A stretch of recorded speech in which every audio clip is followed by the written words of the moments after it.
Kita baru unboxing satu radio guys, brand daripada Sonica ni. Dia punya design ni macam radio lama guys. Nampak tu, dia ada tempat bimbit. Kalau nak bawa pergi outdoor boleh. Dia ada menggunakan bateri built-in tau.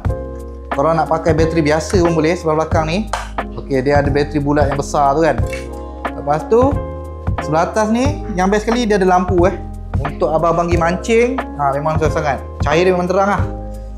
Lepas tu korang boleh charge mula menggunakan charger kabel Type-C. Disertakan sekali ni. Korang boleh masukkan TF card ataupun USB lah. Korang nak main MP3 pun boleh. Dia ada FM, AM, SW dengan MP3 lah. Kalau korang nak dengar radio, korang just tekan je ke FM. Lepas tu korang kuatkan suara dia. Okey, lepas tu korang naikkan lah dia punya antena Kita tune untuk radio. Okey, nampak? Memang terbaik lah. Dia punya sound pun sedap lah. Nampak tu, clear je kan.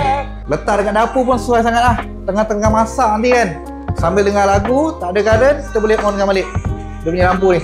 Dia punya design cantik, harga murah. Korang boleh tekan link kat bawah.